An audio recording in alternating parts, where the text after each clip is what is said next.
साथ मैं हूं वंदना सिरोही। छत्तीसगढ़ में इस वक्त गृह मंत्री अमित शाह पहुंचे हुए हैं और इस दौरान नक्सलियों के गढ़ में यानी बस्तर पांडुम के समापन कार्यक्रम में शिरकत कर रहे हैं। अपना पूरा जीवन समर्पित कर दिया। बाबूजी ने आजादी की लड़ाई भी लड़ी और स्वतंत्रता के बाद देश के विकास में बड़ा योगदान भी दिया। भाइयों बहनों, यहां आते वक्त मैंने मुख्यमंत्री जी और विजय भाई से चर्चा करी है। इस साल तो बस्तर पंडुम हमारा छत्तीसगढ़ के एक उत्सव के रूप में मनाया गया है, मगर मैं मोदी जी का संदेश लेकर आया हूं। अगले साल बस्तर पंडुम यही नाम के साथ देश भर के हर आदिवासी जिले के कलाकारों को हम यहां लाएंगे। और इतना ही नहीं, ये बस्तर पंडुम को अंतर्राष्ट्रीय दर्जा देने के लिए भी दुनिया भर के जो राजदूत अपनी राजधानी में है, उसको बस्तर के हर जिले में ले जाकर हमारी परंपराओं को, हमारी संस्कृति को और आदिवासी बच्चों की कला को पूरे विश्व तक पहुंचाने का काम ये भारतीय जनता पार्टी की सरकार करे।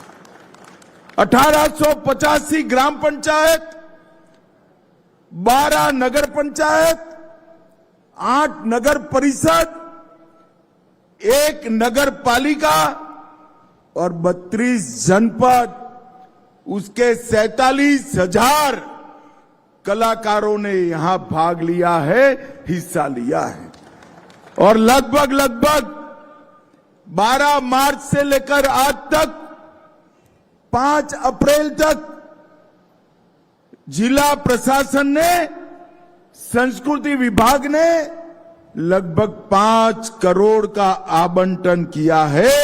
ये सबसे पहला इतना बड़ा संस्कृति का उत्सव है।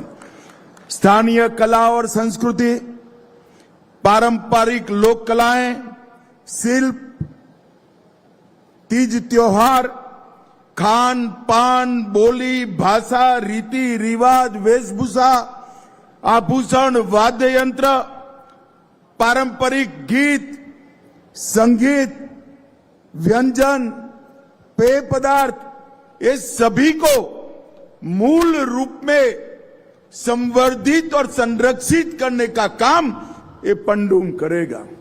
हम चाहते हैं हमारे बस्तर का युवा सबसे आधुनिक शिक्षा प्राप्त करे, विश्व के युवाओं के साथ हर मंच पर 2-2 हाथ करे, दुनिया भर की संस्कृत समृद्धि प्राप्त करे, परंतु अपनी संस्कृति को कभी न भूले, अपनी भाषा को कभी न भूले, अपने परंपराओं को कभी।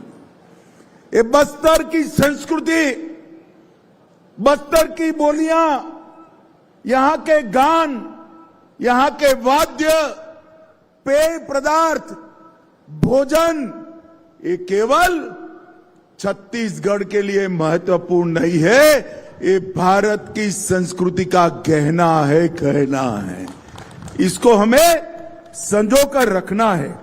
और भाइयों बहनों, 7 श्रेणी में इस बार ये उत्सव मनाया गया, पंडुम मनाया गया।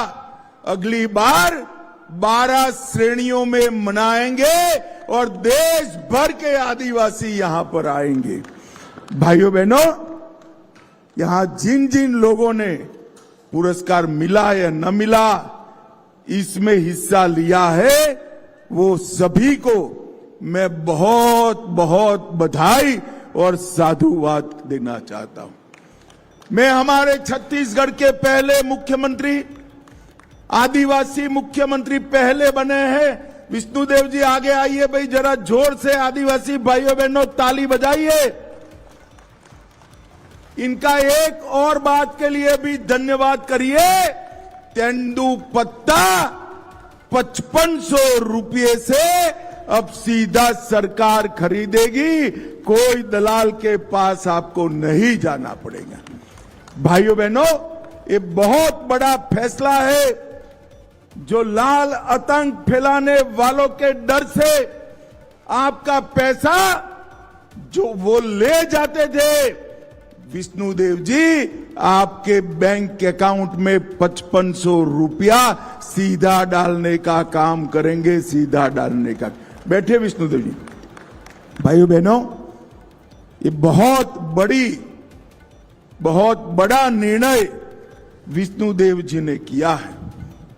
ये पंडुम कुछ लोगों को मैंने सुना था जब शुरू हुआ, इससे क्या हासिल होगा, उनको मालूम नहीं है भारत की ताकत ही अनेकता में एकता है। भारत की ताकत अनेक प्रकार की संस्कृतियों का समागम है, अनेक परंपराएं, अनेक कलाएं, अनेक भाषाएं, अनेक बोलियां, विविध प्रकार के व्यंजन, ये सब मिलाते हैं तब तो मेरा भारत बनता है। ये इन लोगों को मालूम नहीं है। इन्होंने भुला दिया था भारत का आकलन भौतिक विकास, रुपया पैसा इंडस्ट्री में करा था।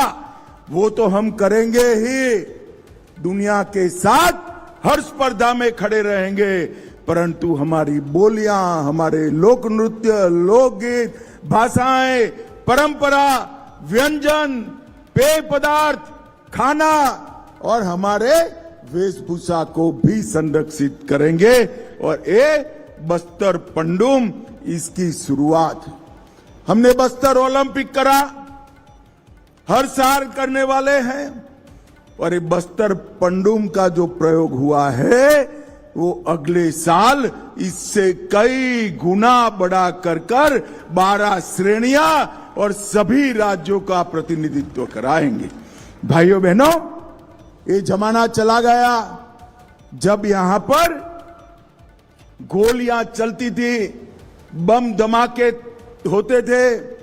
मैं आज भी सभी जिनके हाथ में हथियार है वो और हथियार नहीं है वो, सभी नक्सली भाइयों को विनती करने आया हूं, आप हथियार डाल दीजिए, मेन स्ट्रीम में आइए, आप हमारे अपने हैं। कोई भी नक्सली मारा जाता है, किसी को आनंद नहीं होता है, मगर इस क्षेत्र को विकास चाहिए। हमारे देश के प्रधानमंत्री जो 50 साल से विकास नहीं हुआ, नरेंद्र मोदी जी ये 5 साल में बस्तर को सब कुछ देना चाहते हैं, सब कुछ देना चाहते हैं। परंतु ये कब हो सकता है? वो तभी हो सकता है जब बस्तर के अंदर शांति हो, बच्चे स्कूल में जाए, माताओं के स्वास्थ्य की चिंता हो, आदिवासी युवा कुपोषण से पीड़ित न हो, उसकी पढ़ाई लिखाई की व्यवस्था हो, हर गांव में एक छोटा सा दवाखाना हो, तहसील में छोटी सी अस्पताल हो, जिला केंद्र पर हर रोग का इलाज हो और हर एक के घर में 7 किलो चावल फ्री ऑफ कॉस्ट मुफ्त में पहुंचता हो, हर एक का आधार कार्ड हो, हर एक का राशन कार्ड हो और हर एक का स्वास्थ्य का बीमा हो। वो तभी हो सकता है जब बस्तर के लोग तय करें कि हम हमारे हर गांव को नक्सल मुक्त बनाएंगे। और विष्णुदेव जी और विजय जी ने घोषणा करी है, जो गांव हर नक्सली को सरेंडर कराएगा वो गांव को नक्सल मुक्त घोषित कर 1 करोड़ रुपया की विकास राशि हम देंगे। एक गांव में 1 करोड़ रुपया। भाइयों बहनों, ये जो अपप्रचार करते हैं, हमारे युवाओं को मारते हैं, भाइयों बहनों, किसी को कोई मारना नहीं चाहता। कितने भी काम किए हो, हथियार डाल दो, मेन स्ट्रीम में आ जाओ, मुख्य धारा में आ जाओ, आपका पूरा संरक्षण भारत सरकार और छत्तीसगढ़ सरकार करेगी। मगर अब आप हथियार उठाकर पूरे बस्तर को बैन कर बांध में लेकर आदिवासी भाइयों बहनों का विकास नहीं रोक सकते। हथियार डालकर शरण में आ जाइए, आप भी विकास की प्रक्रिया में हिस्सेदार होइए। इसके लिए आज मैं मनपूर्वक अपील करता हूं। भाइयों बहनों, नरेंद्र मोदी जी ने वोकल फॉर लोकल का नारा दिया है। हर जिले के एक उत्पाद को जीआई टैग तक जोड़ने की व्यवस्था की है। देश भर के बाजार में उसके मार्केटिंग की व्यवस्था की है। आज बस्तर का बेल मेटल, सिर, टेराकोटा, गोदना, चित्रकला, लकड़ी और पत्थर के शिल्प वोकल फॉर लोकल में दिल्ली में सबको भेंट करने के काम आते हैं। आदिवासियों की रोजगारी के लिए इसके बड़ा कोई काम नहीं। नरेंद्र मोदी जी ने एक बहुत बड़ी बात की है। इतिहास केवल पुस्तकों में लिखा वो नहीं होता है। हमारे जननायक, आदिवासी जननायकों को समग्र देश के अंदर सम्मान और श्रद्धा प्राप्त होनी चाहिए। बस्तर के नायक वीर गुंडाधुर और अन्य स्वतंत्रता सेनानियों को सम्मान देने का काम हमारे नेता नरेंद्र मोदी जी ने किया। भगवान बिरसा मुंडा की जयंती को, जनजातीय जन्मदिन को जनजातीय गौरव दिवस और 150वीं जयंती वर्ष को जनजातीय गौरव वर्ष मनाने का काम हमारे नरेंद्र मोदी जी ने किया। नारायणपुर के पंडित राव मंडावी जी, हेमचंद माझी जी, कांकेर के अजय कुमार मंडावी जी, कभी कोई कल्पना नहीं कर सकता था इनको पद्म पुरस्कार मिलेगा। अर्जी करने की भी हिम्मत नहीं करते थे। उनको ढूंढकर राष्ट्रपति जी के हाथों सम्मान कराया। और भाइयों बहनों, 75 साल हो गए थे, कोई आदिवासी देश का राष्ट्रपति नहीं बना था। नरेंद्र मोदी जी ने ओडिशा की गरीब आदिवासी बेटी द्रौपदी मुर्मू को महामहिम द्रौपदी मुर्मू बनाने का काम किया। आज वो राष्ट्रपति भवन को विराजमान, शोभायमान करें। और अगली बार जब राष्ट्रीय स्तर पर बस्तर पंडूम मनाया जाएगा, मैं विनती करने वाला हूं, मैं और विष्णुदेव जी, राष्ट्रपति महोदय स्वयं इसके उद्घाटन कार्यक्रम में आए और हमारे आदिवासी भाइयों को आगे बढ़ाएं।